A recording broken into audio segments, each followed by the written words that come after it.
Jackson Radio Show. What's up, Americanskis? Kevin Jackson here. It's Kevin Jackson Show. The Democrats are in shock. We're going to be focused on shock for this particular episode of the Kevin Jackson Show. And here's what I want to talk about. I want to talk about the latest poll that's come out. I don't know if you guys have seen it, but it's kind of like that State of the Union poll, and you recall those numbers. Maybe we'll talk about those a little bit just to rub it into some of the leftists who listen to the program. But here's what it is. Here's the deal. It's amazing to me what happens when you can no longer control the narrative. And that's why Democrats, and particularly Barack Obama, find themselves in a really tough spot. You guys may not know this, but Barack Obama spent a fortune of your taxpayer dollars making himself look bigger than life. It was an absolutely orchestrated, paid-for, taxpayer-funded campaign that said whatever Barack Obama did, look it up. Don't believe me. Google it. Obama-funded marketing, Obama-funded, feel-good, whatever. You'll find it. And we spent millions of dollars making everything this guy, all his turds smell like roses. Somebody just walked along spraying them with Renews It, right, to make them smell good. There was nothing good about this guy's administration. There's hardly anything you could point at that was good about the Barack Obama administration.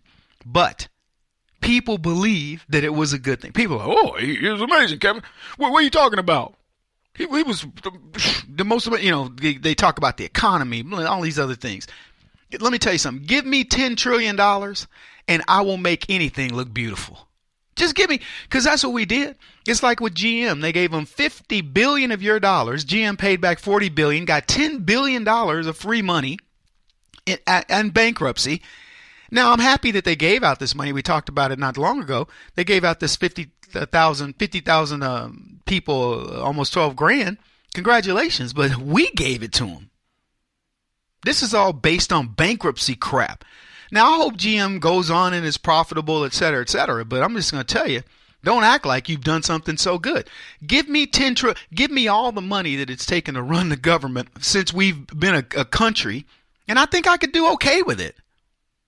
In fact, give me $5 trillion. I'll bid less. I can name that tune in half note, three notes. I don't need $10 trillion to prop up an economy. But that's what Barack Obama got. And they give this guy so much credit. So the fact of the matter is, but the sad part, I should say, is they give this guy the credit for doing this, but he was using our money to market. If something failed, they go, it wasn't really a failure. You have to look at it differently. Here's the perspective on Obamacare. Here's the perspective on his, drawing the red line. Here's his perspective on the unemployment not really being for real, and on and on and on. And they made the minions feel good. And they didn't direct it at us. You didn't even see it. It was subtle to us. See, the media was already there. Hollywood making him bigger. Put him on late night TV, do this other stuff. And by the way, paying people to write good things, op-ed pieces. There is no boundary to what they were not willing to do to make Barack Obama look good, and knowing that he's a failure. And so you get Trump that comes in, and you know he's a failure. Anyway, I want to talk about this poll. Because the Democrats no longer own the way information gets out. We discern what we want to listen to. Fox News, Daily Caller, Breitbart, whatever. We are the ones who are making those decisions. No longer as the left. And that's shocking to them. It's scary to them. They've lost complete control of the narrative on the right. But here's the bigger deal. They're losing control on the left. See, they owned it. Media, Hollywood, they managed to make people believe obvious lies.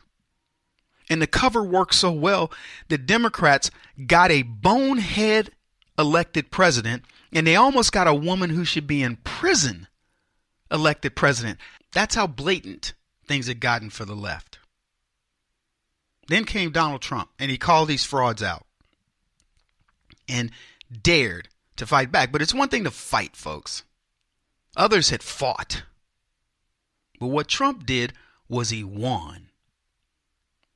I remember, and you probably do as well, the moment that Donald Trump said that Obama was spying on him. He made these assertions after a conversation that he'd had, I believe, pardon me, with the Mexican president and with the Australian prime minister were leaked. And we were talking about leakers. Now, he had leakers in his midst because he had people that were anti-Trumpers who were Republicans. Couldn't keep their mouths shut. They were in just as big a shock, by the way, as the Democrats. They thought, they were going to get a political insider like a Kasich or, a Lindsey Graham or somebody elected.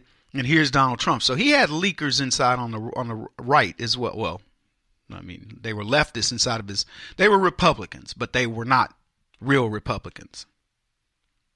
But the media scoffed at Donald Trump. They said, the leakers are inside your own administration, and others said that Trump was deranged and he was unhinged and he was paranoid and all these other things. But he pressed on. He denied false media reports. He called the media fake news at every turn. Let me tell you something, folks. Think about that. Think about the term fake news. Think about when you first heard it. Did you believe that fake news would be something you'd continue to hear 2 years later? It's almost 2 years since Donald Trump said they're fake news. That's fake news over there. A year and a half at least. Did you believe that term would still be something you'd continue to hear? There's no way I would have believed that. No way. Fake news, Crooked Hillary, and others. I challenge you to go see Joel Gilbert's movie, The Art of the Insult, when it comes out, and watch how Trump brands. He has branded the news what it is. But here's the thing. They used to say he's a liar. You remember, when's the last time you've heard outside of maybe Crazy Mad Max, have you heard somebody go, he's lying? That's just a lie. You've not heard that term. They've tried everything to brand Donald Trump. In fact, here's just a good example. When Adam Schiff tried this new tactic of saying we're going to make Donald Trump redact the document, the Democrats' version of the FISA memo, and look at him, he doesn't want to let it out. Everybody already knew. We saw it coming a mile away, and now guess what? They're rewriting it, and then Schiff is going, well, we're going to rewrite it, but it was bad that he didn't want it out and all that, and nobody bought it. Nobody bought it. Everybody knew exactly what the Alinsky rule book would say, and they dismissed it. We were light years ahead of these clowns. And so who's now the liars? Who do you believe are looked at as the lying scumbags that they are? Yeah, hey, leftists, sometimes I got to tell you who you are. Adam Schiff, Democrats, even Barack Obama. So now we get poll numbers. And it's not good news. This new poll reveals that an overwhelming majority of Americans believe the Obama administration improperly surveilled on Donald Trump's campaign. And I would have bet you a year and a half ago, give or take, that nobody would have believed that.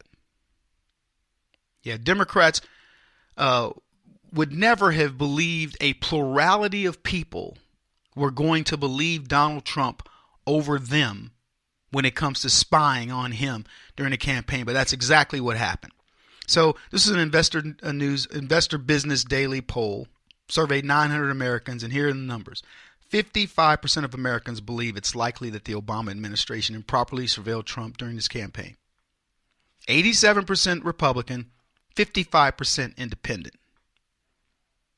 31% well, you know what? Let's discuss that for a second before I get into the Democrat side, because we're going to run out of time here in this segment. So, a plurality of Republicans, 87%, 13% don't believe it. And I would say that fits in line with they're just really not paying that much attention, but, I don't know. Can't speak to it. 55% of independents believe it. A plurality of independents. So those numbers in and of themselves are pretty bad. Now, I don't know if this poll did 300, 300, 300, because that'll be very telling if it was 300, 300, 300. Because when we get to the Democrat numbers, I'm going to tell you what I think it represents. So here's partially what I think it represents on the Republican side. One, as I said during the State of the Union numbers, the majority of Republicans get it. They now are firmly entrenched in the Donald Trump corner. So if you take that, 87% of Republicans are firmly entrenched with Donald Trump. They believe he's been cheated. What of the 13% would still vote for him? Who knows? 55% of independents now see what's been happening with Trump, and they believe the same thing. Now, the Democrats' number, which I'm going to tell you what it is when we come back, is the one that's the most shocking, in my opinion, and what it means. Keep it in. Kevin Jackson on the Black Sphere Radio Network. Do you owe back taxes to the IRS or state? The secret to avoiding the IRS nightmare is to seek professional representation. My friends at Security Tax Associates provide the most cost-effective and ethical representation in the industry while helping to avoid seizures, levies, and wage garnishments. Security Tax Associates is here to ensure that the appropriate steps are taken to permanently eliminate any possibility of future tax burdens once and for all. For a free, no-obligation consultation, contact Security Tax Associates, 844-779-4177. That's 844-779-4177. 844-779-4177. Or visit them at securitytaxassociates.com.